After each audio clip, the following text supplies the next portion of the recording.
암 투병 중인 환우분들 중에 자신의 정확한 상태를 모르시는 분이 예상외로 많은 것 같습니다.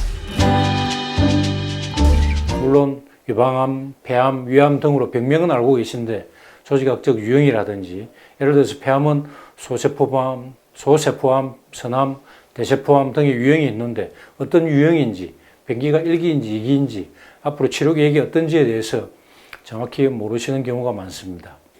이것은 오늘날 대학병원에 환자가 너무 많고 진료받는 시간을 혼자 길게 가질 수 없어서 대화를 길게 나눌 시간이 없기 때문이라고 짐작합니다. 그리고 묻고 싶은 것이 있더라도 제대로 질문하는 요령을 모르셔서 바쁜 교수로부터 적절한 답을 듣지도 못한 채 외래 간호사에게 떠밀려 놓기 때문일 것으로 생각합니다. 그래서 오늘은 담당 교수에게 제대로 질문하고 적절한 답을 얻는 요령에 대해서 설명드리겠습니다. 환우분들은 보통 전문 지식이 없다 보니 무슨 말을 물어봐야지 하고 생각했다가도 잊어버리는 경우가 많습니다. 그래서 종이에 미리 쓰시는 것이 좋습니다. 그것도 이왕이면 깨끗하게 출력해서 그 종이를 미리 담당 교수에게 보여주면 전체적으로 훑어보고 종합적으로 알기 쉽게 설명해 줄 수 있을 것입니다. 이 질문지도 교수를 만나서 보여주면 늦습니다. 외래에 가셔서 간호사에게 왔다고 인사하실 때 바로 줘 놓는 것이 좋습니다. 담당 교수가 앞 환자를 진료하고 환우분을 부르고 기다리는 그 잠깐의 사이에 그 질문지를 훑어볼 시간적 여유가 되기 때문입니다.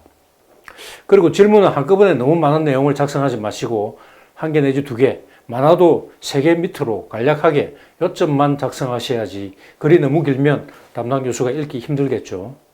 그리고 질문을 하고 답을 듣고 할 때 내가 구체적으로 알고 있는지 되묻고 정확히 이해하시는 것이 굉장히 중요합니다. 의사는 전문 지식을 알고 있고 환우분이나 보호자분들은 전문 지식이 없기 때문에 묻고 답하는 게 서로의 관점에 따라서 판이하게 다를 수 있습니다. 예를 들어서 수술한 후에 암의 재발이나 전이를 막기 위해서 하는 보조적 항암 치료는 6회, 8회 하는 식으로 횟수가 딱 정해져 있습니다.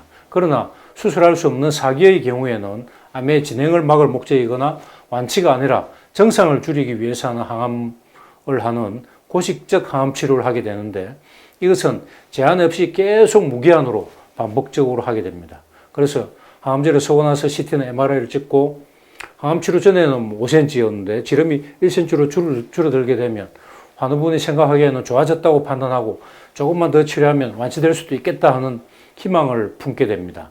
담당 교수도 물론 굉장히 좋아졌다고 설명을 하겠지만 이때 잘못 이해할 가능성이 있습니다. 좋아졌다면 앞으로 계속 좋아져서 완치가 되겠습니까? 아니면 지금은 좋아졌지만 앞으로 혹시 나빠질 가능성은 없습니까? 라고 구체적으로 묻고 답을 받아야 합니다. 고직적 항암 치료로 암이 완치될 확률은 거의 제로라고 보시면 됩니다. 항암제의 효과가 발휘되는 동안에는 종량이 줄게 되겠지만 항암제의 효력이 없어지면 당장 몇 달 만에 커지는 경우가 흔합니다.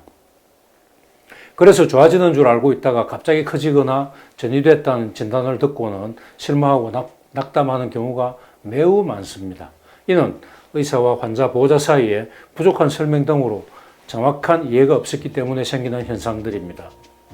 그러므로 내가 물어야 할 것을 메모해서 미리 질문지를 제출하는 것이 좋고 구체적인 질문과 설명 들은 것을 내가 바르게 잘 이해하고 있는지 되묻고 정확하게 이해하시는 것이 매우 중요하겠습니다.